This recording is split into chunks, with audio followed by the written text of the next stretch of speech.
Hello friends, आज हम CDP के टॉपिक में बाल विकास स्टडी करेंगे। विकास होता क्या है? विकास एक सतत अविरल क्रमिक प्रक्रिया है जो मनुष्य के जन्म से लेकर उसकी मृत्यु तक निरंतर चलता रहता है। विकास की प्रक्रिया बालक में शारीरिक, मानसिक, क्रियात्मक, भाषागत, संवेगात्मक, सामाजिक रुचियां, आदत, स्वभाव, व्यक्तित्व और व्यवहार, हर चीज में विकास निरंतर चलता रहता है। विकास की प्रक्रिया मनुष्य के जन्म से पूर्व ही गर्भावस्था से लेकर उसकी मृत्यु तक निरंतर चलती रहती है। विकास की अवस्थाएं कौन कौन सी है? विकास की जो अवस्थाएं हैं वो मनुष्य के जन्म से पूर्व ही गर्भावस्था से ही स्टार्ट हो जाती हैं और मृत्यु पर्यंत चलती रहती हैं। हमारे ऋषि महर्षियों ने विकास की प्रक्रिया को 7 चरणों में बांटा है। सबसे पहला चरण है गर्भावस्था। जन्म से पूर्व गर्भ धारण करते ही मनुष्य का विकास शुरू हो जाता है और इसको हम गर्भावस्था कहते हैं। यह गर्भधारण से लेकर जन्म तक चलता है। उसके बाद दूसरा चरण है शैशवावस्था। जब बच्चा शिशु होता है, छोटा होता है, जन्म से लेकर 5 तक की आयु को हम शैशवावस्था में काउंट करते हैं। उसके बाद नंबर 3 है बाल्यावस्था। जब बच्चा बालक होता है, छोटा होता है, 5 से 12 तक की उम्र के जो चरण है उसको हम बाल्यावस्था में काउंट करते हैं। उसके बाद 12 से लेकर 18 वर्ष तक के बच्चों की अवस्था को हम किशोरावस्था कहते हैं। उसके बाद युवावस्था।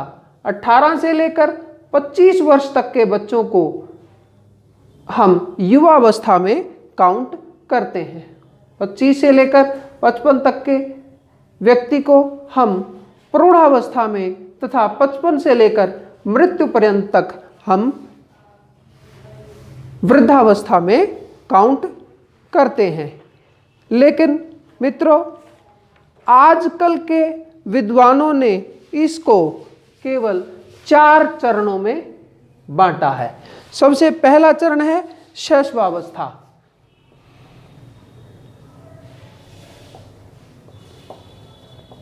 आजकल के विद्वान इसको केवल 4 चरणों में बांटते हैं। शैशवावस्था 0 से 6 साल तक। 0 से 6 साल तक। दूसरा चरण है बाल्यावस्था।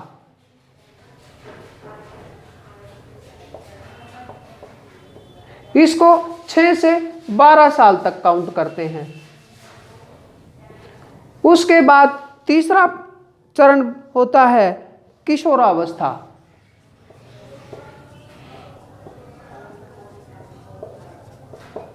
जिसको 12 से लेकर 18 वर्ष की आयु तक के बच्चों को किशोरावस्था में काउंट करा जाता है। और नंबर 4 है वयस्कावस्था। वयस्कावस्था, मैच्योरिटी, जिसको हम मैच्योरिटी कहते हैं।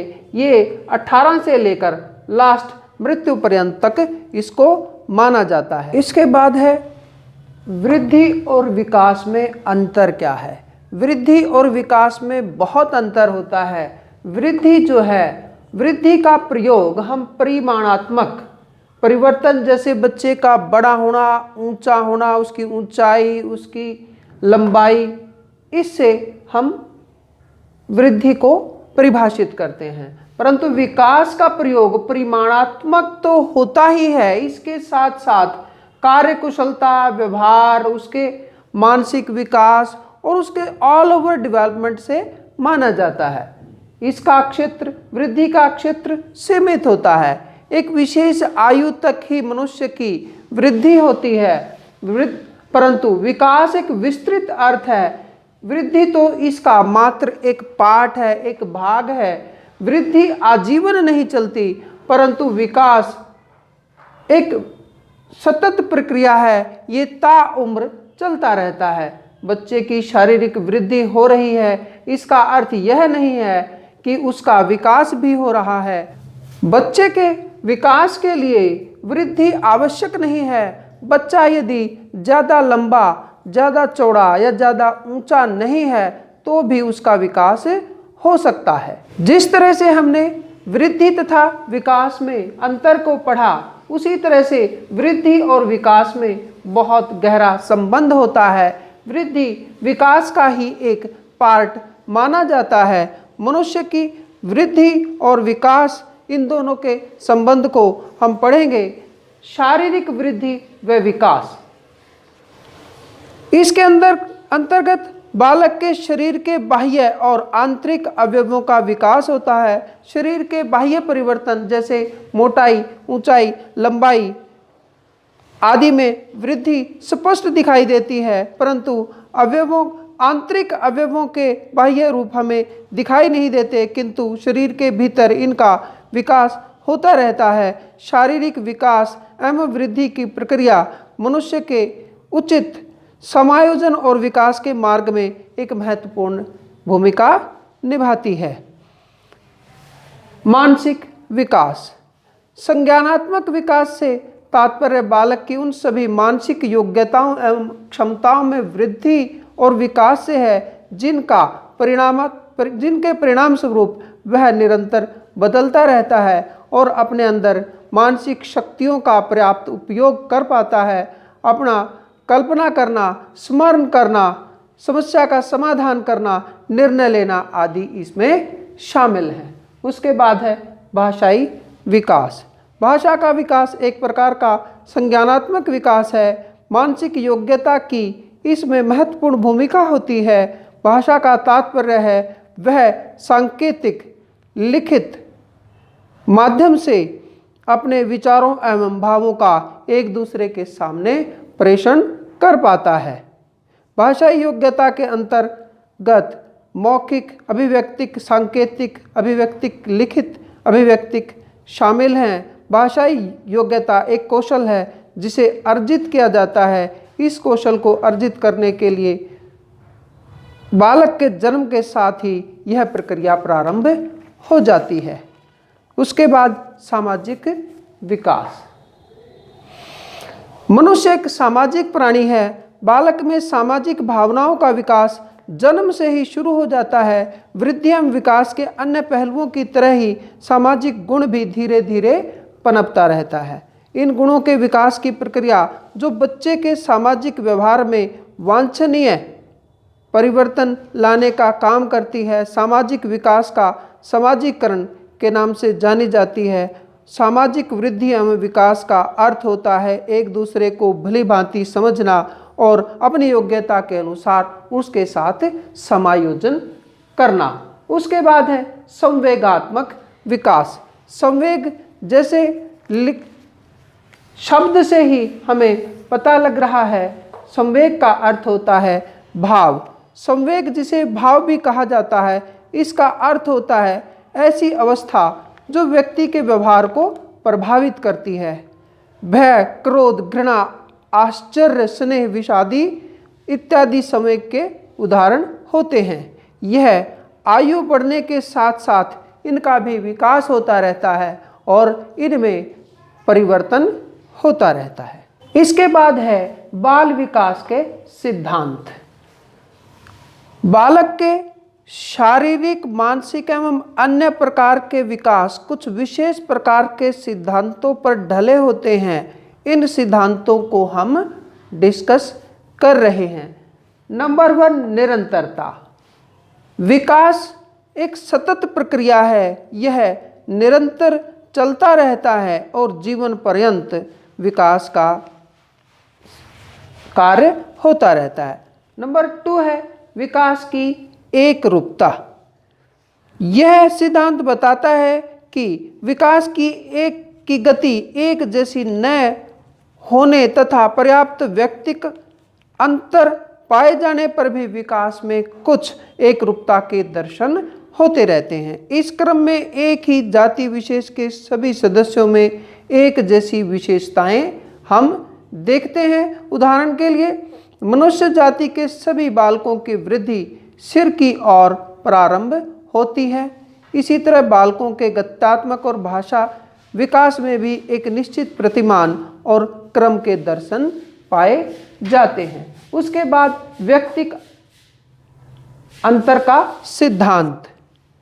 इस सिद्धांत के अनुसार बालकों की विकास और वृद्धि में व्यक्तिकता के अनुरूप ही होती है। वे अपनी स्वाभाविक गति से वृद्धि और विकास के विभिन्न क्षेत्रों में आगे बढ़ते हैं और उनमें अलग अलग विभिन्नताएं पाई जाती हैं।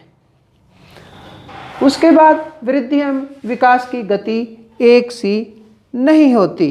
विकास की प्रक्रिया जीवन पर्यंत तो चलती रहती है, परंतु इस प्रक्रिया में विकास की गति हमेशा एक जैसी नहीं होती। शैशवावस्था के शुरू के वर्षों में यह गति कुछ तेज होती है और बाद में यह मंद पड़ जाती है। किशोरावस्था में फिर यह गति तेज हो जाती है, परंतु यह अधिक समय तक नहीं रहती और इसमें काफ़ी उतार चढ़ाव रहते हैं। उसके बाद है विकास सामान्य से विशेष की ओर चलता है। विकास और वृद्धि की सभी दशाओं में विशिष्ट क्रियाओं से पहले उनके सामान्य रूप के दर्शन होते हैं। उदाहरण के लिए अपने हाथों से कुछ चीज़ पकड़ने से पहले बालक इधर से उधर यूं ही हाथ मारने या फैलाने की चेष्टा करता है। परस्पर संबंध का सिद्धांत। विकास की सभी आयाम जैसे शारीरिक, मानसिक, सामाजिक, संवेगात्मक आदि एक दूसरे से परस्पर संबंधित होते हैं। इनमें किसी भी एक आयाम में होने वाला विकास अन्य सभी आयामों में होने वाले विकास को पूरी तरह से प्रभावित करने की क्षमता रखता है। एकीकरण का सिद्धांत। विकास की प्रक्रिया एकीकरण के सिद्धांत का पालन करती है। इसके अनुसार बालक पहले संपूर्ण अंग और फिर अंगों के भागों को धीरे धीरे चलाना सीखता है। विकास की भविष्यवाणी करी जा सकती है।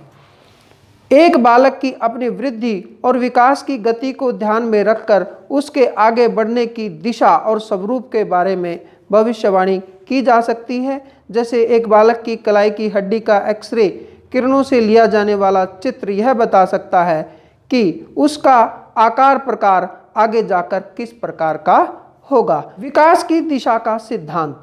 इस सिद्धांत के अनुसार विकास की प्रक्रिया पूर्व निश्चित दिशा में बढ़ती है।